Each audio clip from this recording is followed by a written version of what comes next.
Well, as promised, the snowstorm did arrive. I just poked my head outside. The ice first, so it's a little bit windy, so you can hear the ice crinkling on the trees, which is, I don't know if crinkling is the right word, but you can hear ice in the trees, which is very cool.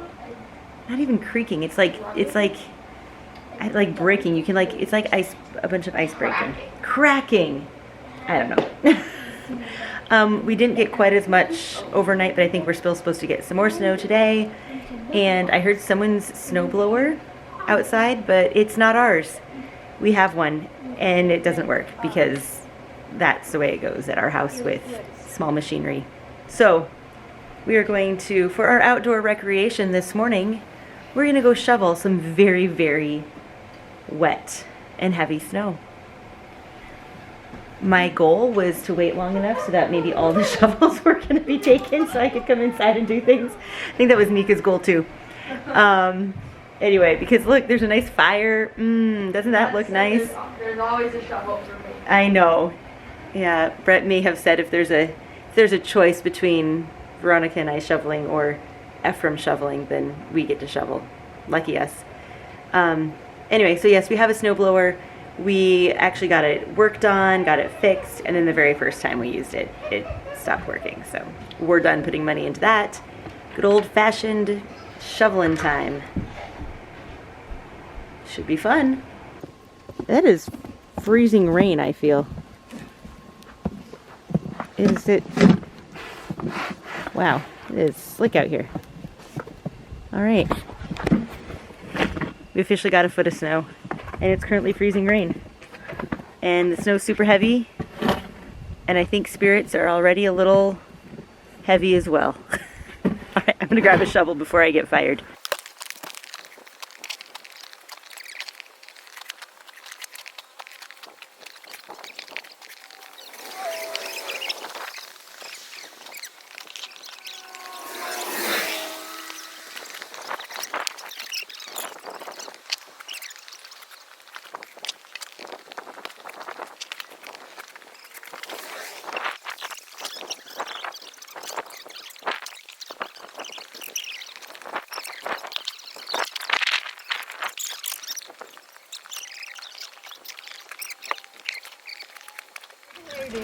Wow.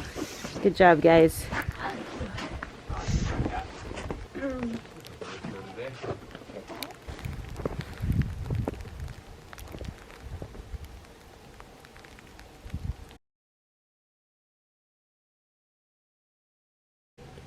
Well, good morning. It is just a typical school morning. No mornings are the same, right? People slept in a little bit. A couple kids who have a little bit of a cold, so I just let them sleep. Which means we're getting off. There's always someone singing. We're getting off to a little bit of a late start. Nika went into town with Brett. She has some lessons today, so she's gone all day, and then she'll stay overnight with Gianna in town, so that will be fun. We're in full-on just school mode. It is snowing outside, so that's lovely. Didn't know that was going to happen. Yay! Anyway, bonus snow day, which is going to be nice. Not like a snow day, but just a day that's snowing. So we have lots of schoolwork to get done this morning. Bella is going to go to our neighbors for her art lesson, her drawing lesson, I guess. I think it's art in general. My neighbor is one of these ladies who's good at everything. And so she has taught my kids throughout the years. We have someone who crochets, knits, cross stitches. Trying to think what else she's taught everybody. Cake decorating, sewing, and now, latch hook. Anyway, I'm telling you, if I was not very confident in the fact that I'm terrible at all of those things, I would feel like I had to do all those things. But I know that I'm not good at those, so I don't feel, I don't compare myself because, well, there's no use. Anyway, so today is going to be a typical school day. I'm going to show you what we do to organize our school books. This is what we've used for years and years and years. It's nothing profound, but it works. So we need to go through and kind of reorganize a few things too. But Anyway, kids are doing chores, and then we will get started on our day.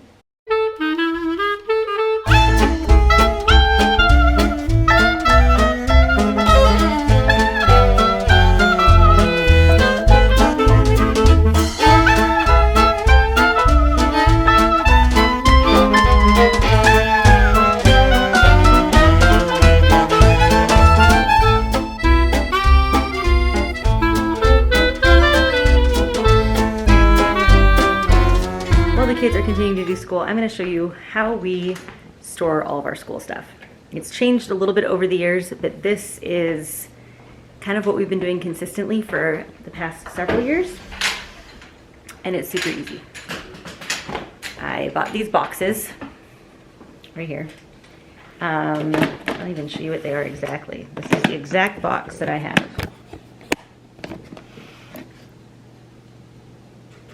So since we do not do school in a schoolroom, we are in our dining room.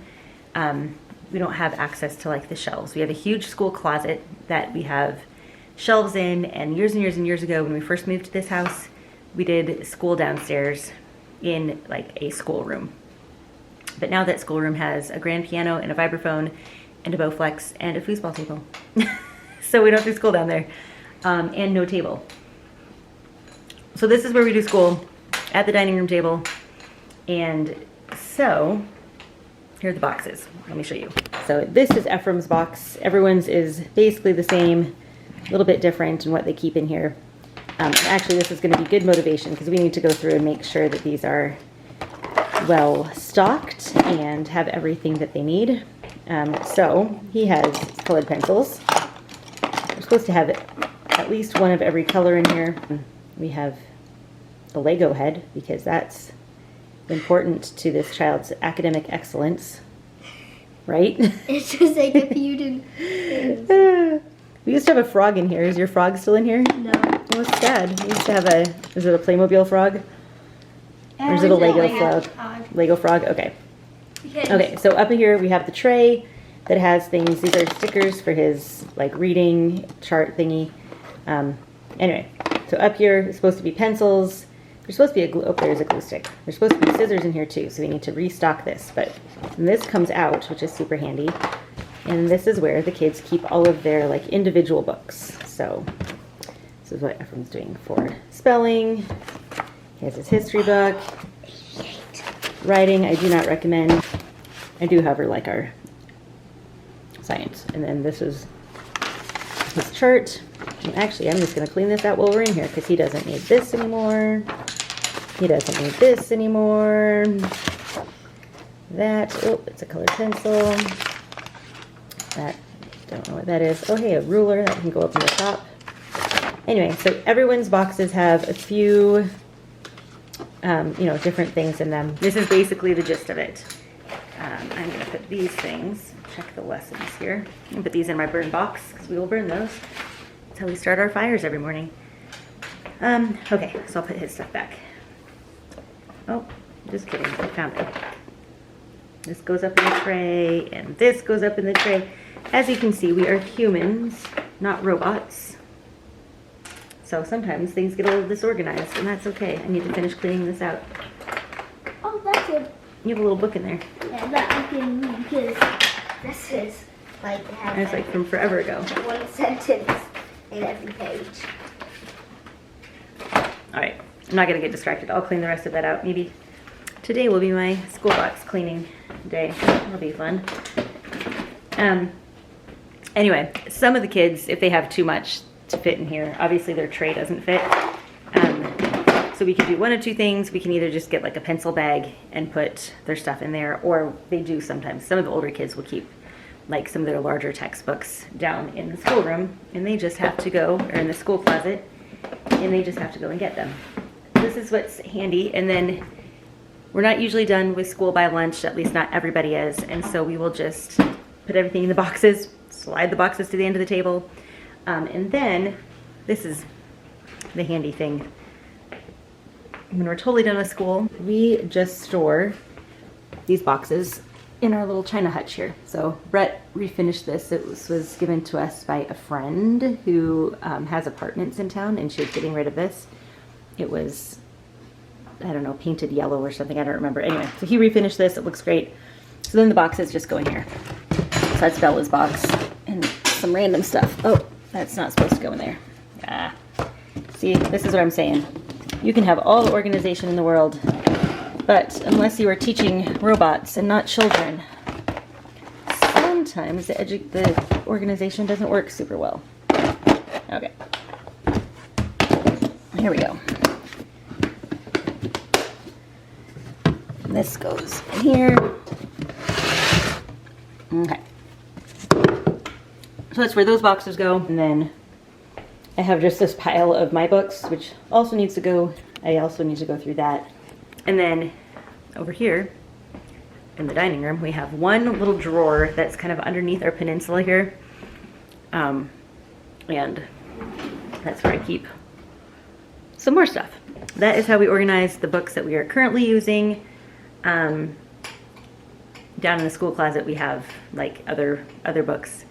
And then out in our garage, we have boxes of things that we're not currently using this year, but things that I know that we will use in future years. So it's pretty simple, and we will just keep doing this until it doesn't work anymore. And then when I'm finding that this method doesn't work, then we're gonna have to think of something else. But this has worked for several years. I have had to replace a couple of the boxes. They're kind of hard to find. I think I got these at Michael's online even. And you have to do it when there's a good deal, because they can be expensive for just some little random box. So anyway, all right, I'm gonna keep doing school. All right, I am about to head outside. As the day has gone on, it is clear that I have caught this lovely cold that people are sharing. It's been the slowest moving, most annoying illness ever. The first person in our family started this like 2 weeks ago. Anyway, thought I already had it. I was mistaken. I have it now. Anyway, so I'm forcing myself to go outside because I don't really feel like going outside. I feel like curling up with a book and taking a nap. But that is not my future. So I'm going to go for my walk. Kids are finishing up after meal chores. So this is one fun thing about having basically all bigger kids. Our youngest is 7. He is happily playing Legos.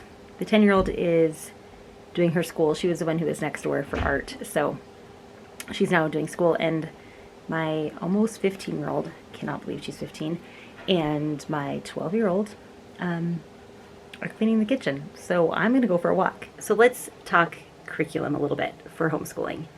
I have been homeschooling since the very, very beginning. My oldest is 24. He just turned 24. I'm not still homeschooling him. He is in grad school. Someone else is taking care of his schooling now. My long-standing advice is that the best homeschool curriculum is the one that you're going to do. So I don't know. I have not been to like an actual homeschool conference in years and years and years, but we used to go. There was one down in the cities that I would go to almost every year, and it's super fun. And you get to see all the different books and options and all the different homeschool curriculum,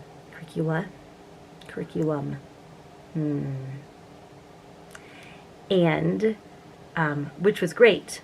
But the marketing of all those books is really good too. One thing about homeschooling that is great is that you can tailor the education towards an individual kid. But I also found that you have to tailor it to yourself. I am not an arts and crafts type mom. I'm terrible at art myself.